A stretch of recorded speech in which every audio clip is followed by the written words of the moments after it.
Hello everyone, and welcome to the greenhouse and welcome to the channel. I'm Danny. I hope this video finds everyone well today. It is so sunshiny but very cold outside, and actually kind of snowing. Not snowing. Here in Northeast Ohio we get this snow that almost looks like little styrofoam pieces, and they're hard. It's very strange. I've never seen it until I moved here.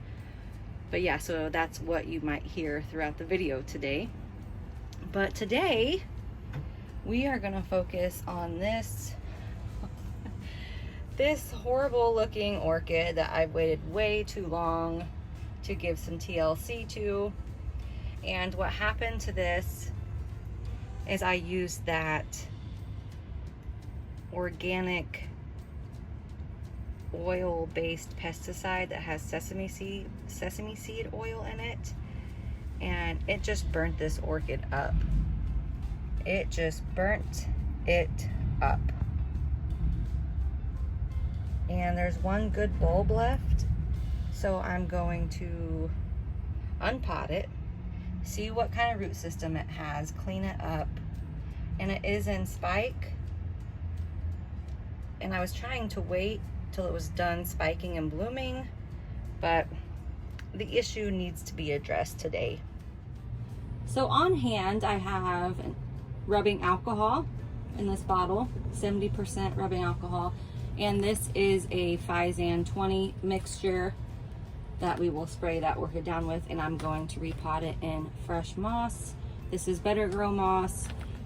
It's a cheaper option to use when I can't make it out to Robert's Flower Supply to get the really good moss. And this is $10 as of right now. Moss has gone up. So I'm going to repot it in that moss. And let's take a look. So I've soaked it, just if there is a root system it can come out a little easier. I'm going to clean that off with Physan 20. And you can see that this thing is just wicked looking right now. Well, that came out really easy, didn't it? So let's take this moss off of here. I don't think there'll be much of a root system happening.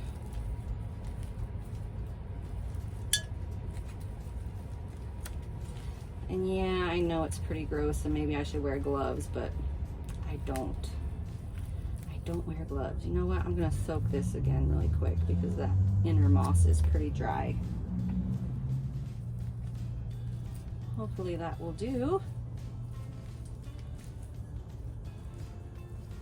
Okay, so as you can see, that bulb is completely toast. That one's okay. This one needs to come off.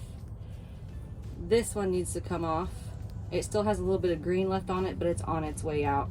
So I'm gonna take everything off of this orchid except this and this. And I'm just going, well, it's coming apart in two pieces here.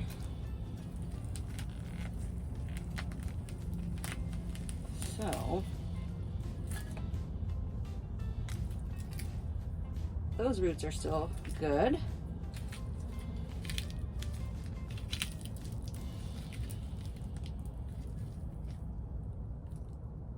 Yep, so I'm just going,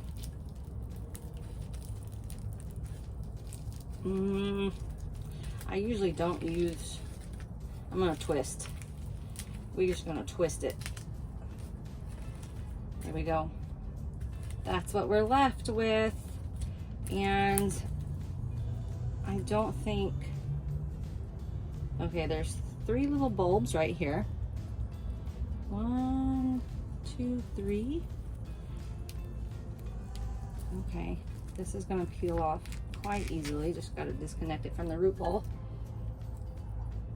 So this is what we're left with. I'm still learning my lesson from using that horrid stuff.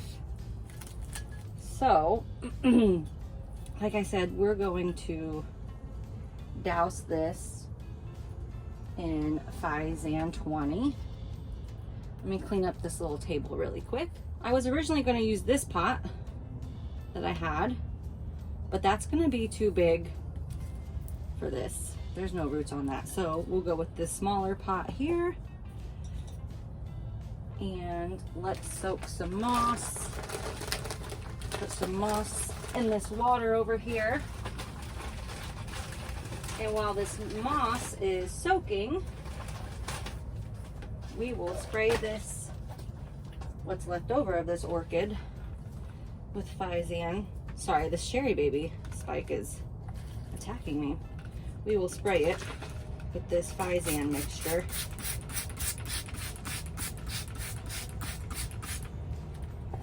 It doesn't hurt to get the pot as well, because it is an algicide, fungicide, viricide, something else aside. Something else aside. Okay. And no, I don't wear gloves when I do that either. I just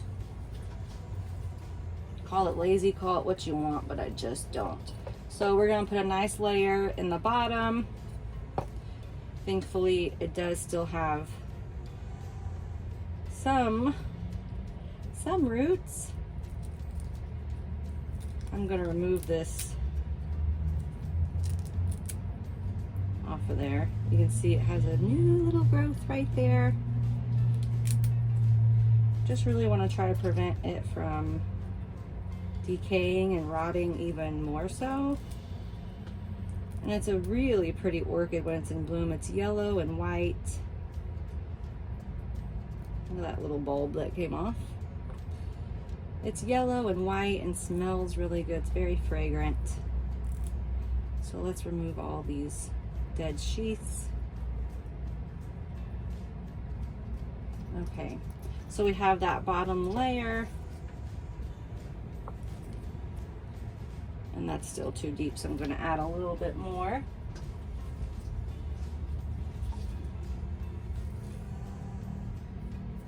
I'm not going to compact it really tight because my goal is just to keep it damp and warm to help promote root growth. So when repotting an Oncidium, the smallest bulb is the oldest bulb. Biggest bulb is the newest bulb, and you can see the direction of growth. So the next new growth will come out from right here. So you want to face that oldest bulb towards the middle of your pot, so then the new growth has plenty of room to keep growing. And there's that new growth, so we're going to turn it like that, like that. Okay. Let's pot this side up first.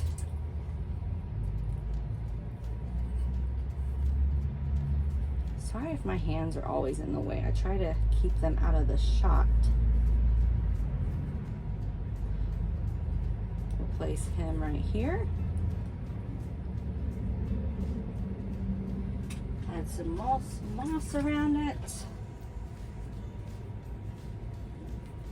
I'm sure that I really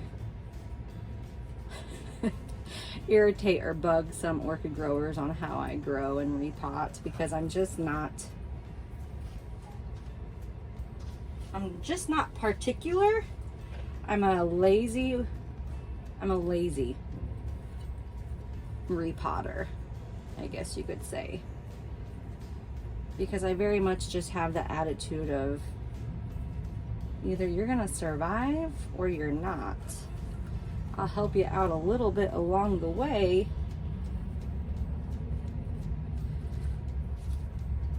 and that's what keeps my hobby fun for me, though, not being stressed out. Except for one orchid I'm stressed out about right now, which is my Bellina pink. I checked the greenhouse probably 6 times last night to make sure it was warm enough in here for it to keep growing its spike, because it's a summer bloomer.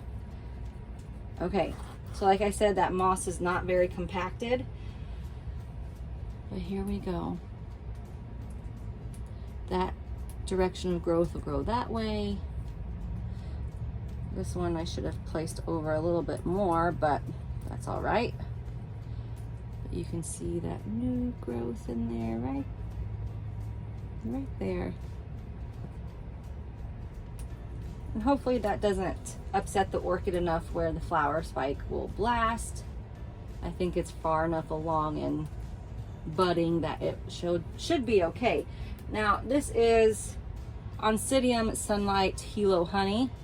I'm gonna go clean this tag with the Physan 20 mixture, and hopefully I'll be showing its blooms soon to you. That's the finished product. Thanks for coming along. And next time, maybe I won't wait so long to give the orchid a little TLC.